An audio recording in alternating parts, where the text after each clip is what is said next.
First item I want to discuss tonight is the April sales tax collections. Larry, if you could bring that up for me, please. Thank you.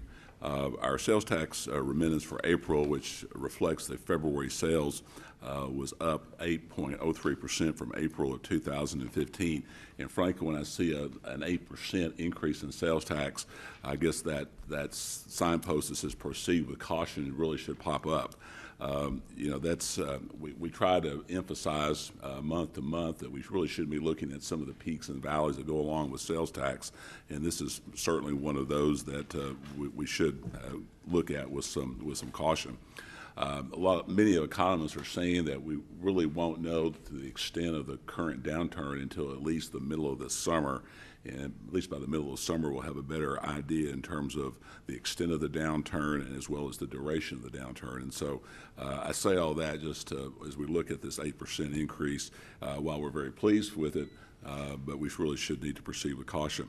When we look at FY 15-16 collections, they are up about 3.14% above last year.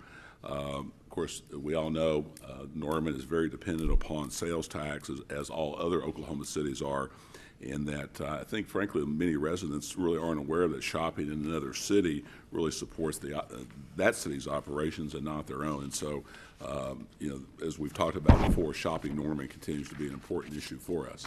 Let's look at the railroad quiet zone issue. Just last week, we issued our notice of intent to establish a quiet zone in Norman. This really begins the 60-day comment period through the various regulatory agencies. What we're proposing will be 16 ag-grade crossing locations within our community. Part of this will be the installation of some supplemental safety measures, which should occur this summer. And then following that, hopefully will be the noticement of an establishment of the quiet zones early in the fall. Once that takes place and once we go through the regulatory process, the BNSF will have 2 weeks to cease blowing the horns as they're traveling through Norman. So hopefully those residents that live adjacent to the railroad will be able to see some improvements here come later this fall. I want to talk a little bit about Norman Ford, just give a quick update there. As we said earlier this evening, City Council met in a work session and talked about the Westwood Family Aquatic Center. Tonight there appeared to be a general consensus amongst the council when they reviewed the preliminary concept for the project. That rendering that was reviewed tonight and with all of its features is available on the city's website. Also, with respect to the East and Central libraries, the ad hoc committees and their public hearings have been rescheduled for May, and it was originally set up, I believe, for this month, but pushed back to May, which will allow the consultants additional time to refine their schematic designs and their projected costs for those two libraries. And so we think that we'll have a much more robust discussion in May when that comes forward. Lindsay Street, just a couple of updates there. The I-35 northbound off-ramp is closed until the fall of 2017. Of course, the detour is Highway 9 to 24th Avenue Southwest. Just last week, our city staff participated in a session that was hosted by the Norman Chamber of Commerce to meet with the businesses that are going to be affected throughout that corridor. I think we had a very good, lively discussion.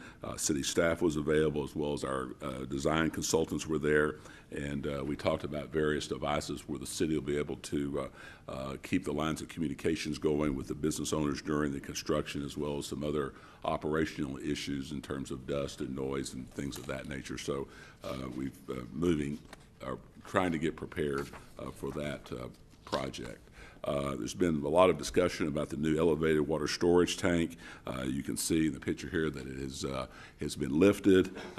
We hope to have the tank installed and in service by July of this year.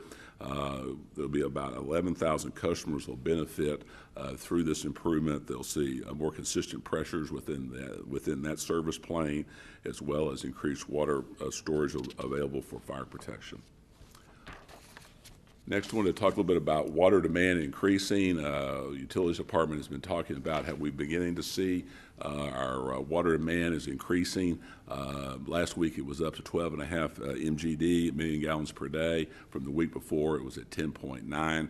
And just want to take this time to emphasize that we have in Norman a year-round water conservation program of the odd even water rotation lawn watering program. It's really important that we all follow through with that in terms of conserving water, and especially as we begin to move into really to our peak demand season. The final slide, Councilman Holman has already mentioned that, and you can see the shot there of in the council chambers with Councilman Holman was talking with our students, and we do appreciate OU, and we appreciate the students who really assisted the staff in getting the word out in terms of how we run our recycling program and the preparation of the Earth Day goodie bags as well. Just to answer Councilmember Youngman's question about the Raftelis report, we're making final plans, and it appears that we'll be able to have the meeting with the stakeholders as well as the council probably in the 3rd week of May.